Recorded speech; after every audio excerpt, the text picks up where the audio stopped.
Welcome to eBritish Ielts. So today we are going to talk about a very important part of grammar, that is articles. Now articles are extremely important in all the 4 modules of your IELTS exams, but it is especially important in your writing and speaking part.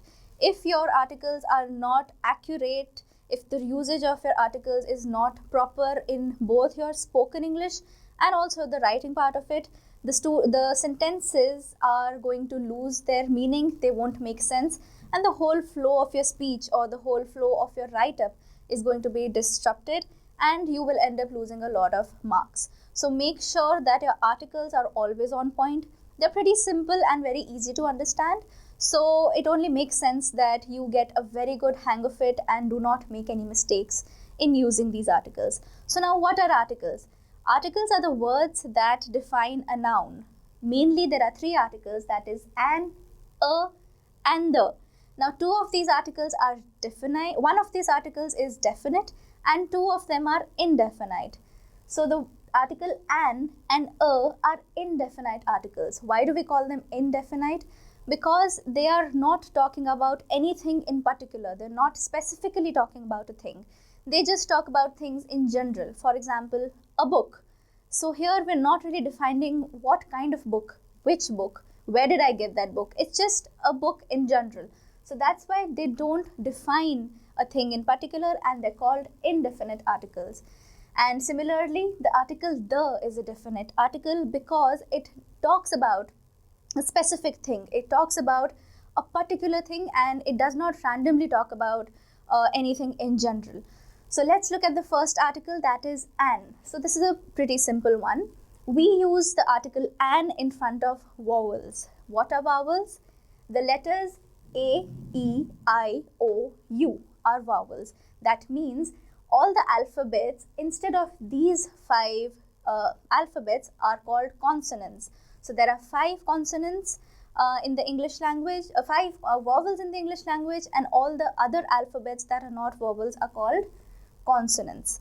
So we always use an in front of vowels. For example, an apple, an elephant, an ice cream, an orange, and an umbrella. So here you can see the word apple starts from A, therefore we will use the vowel an in front of it. Similarly, E, I, O, U. Now there are certain exceptions when it comes to the usage of the article an. This exception is especially in those words that start from the letter H. For example, honest, honor. Now here, H is a consonant, it's not a vowel. But how do we pronounce it? We do not say honest or we do not say honor. We always pronounce it as honest or honor. So basically the word H, the alphabet H is silent, and these words are mimicking the sound of a vowel. That is, it is mimicking the sound of O, which is a vowel. Therefore, we will not use a or the in front of it. We will always use an in front of it. For example, an honest man. It is an honor to meet you.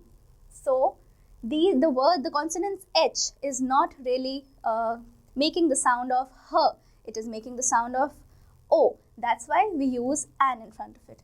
Coming to the second article, that is a. Now a is very similar to the article n. The only difference is that the article a or a is used in front of the words starting from a consonant. So anything that does not start with A, E, I, O, U, we will use a before it. It is also an indefinite article, which means it is not talking about anything in particular. It's just talking about a thing in general at random. So, for example, a book. It's just any book. A table, which is talking about any table. Now, book starts with the letter B. That means it's a consonant and we are going to use a before it. Table starts with the letter T. That means it's a consonant and we will use a before it. Another rule to remember here is that a is always used before a word of which we're talking for the first time. For example, I read a book. So we're talking about that book for the first time here. And we're talking about it in general. I read a book. Maybe I read a book some time ago. So I'm just talking about it and I'm just telling it to somebody that, hey, I read a book. Alright, so I'm not defining what type of book did I read, when did I read it, where did I get it from. I'm just telling I read a book. That's why we're going to use a before it. Now here also there are some exceptions, especially with words that start with the letter U. For example, university, unique. Now over here, these words are actually starting with the letter U, which is a vowel, as we discussed over here. But again, are they really mimicking the sound of a vowel? No, they're starting with something, they're making the sound of YU, that is U, which is a consonant. Y is a consonant. Therefore, we won't be using an in front of them and we will use a. A university. He is a unique person, because U is not really making the sound of a, it's making the sound of U, YU.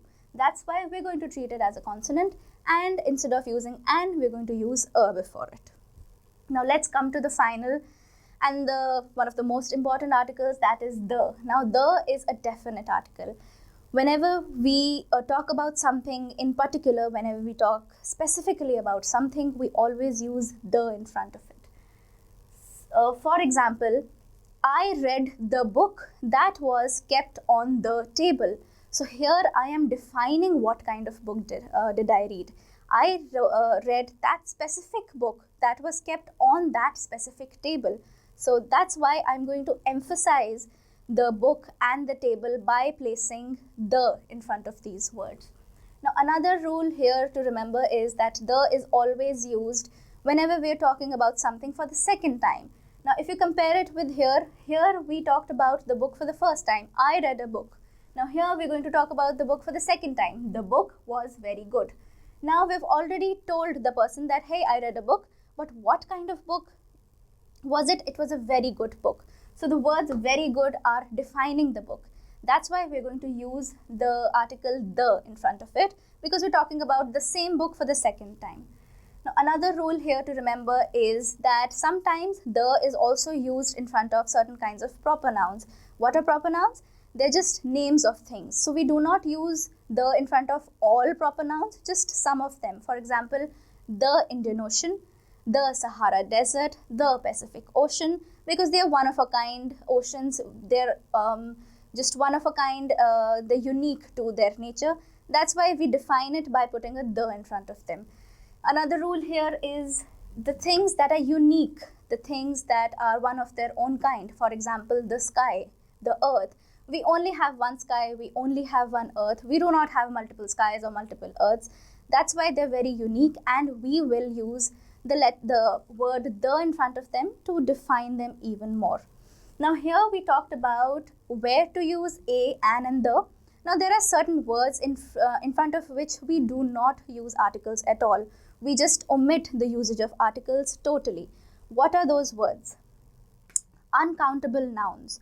Uncountable nouns, for example, sugar. Now we're not going to spend a lot of time counting each and every grain of sugar. It's kind of uncountable. Similarly, gold. A bar of gold, yes, we are defining it in a way that we are talking about a bar of gold. So the bar is the measurement of gold. But if we're talking about gold in general, it's not defined, it's not definite. So we're not going to use any articles before it. Proper nouns. So proper nouns are again names. Your name, my name, the name of the city I live in. For example, Sarah, Ram, Chandigarh, India. These are already proper nouns. We do not want to put another article in front of them and make it even more proper. That's why we omit the usage of all articles here. The third is names of meals. We ideally have 3 meals a day, breakfast, lunch and dinner, and we do not use any articles in front of it. We do not say a breakfast, a lunch, a dinner, or the breakfast, the lunch, the dinner. We simply leave it on its own and say breakfast, lunch and dinner. The fourth is before languages. Now this is a very interesting point. So languages, in front of languages, we do not really use any articles. For example, I am learning Punjabi. I won't say I am learning the Punjabi, or I am learning an Punjabi, or I'm learning a Punjabi. Obviously, Punjabi is not one. It's a collective noun. It's a proper noun also. So that's why we do not use any kind of article in front of languages. So I hope you keep all these points of articles in your mind while practicing for your IELTS exam. And I hope this video was helpful for you in understanding articles in a better way. Thank you.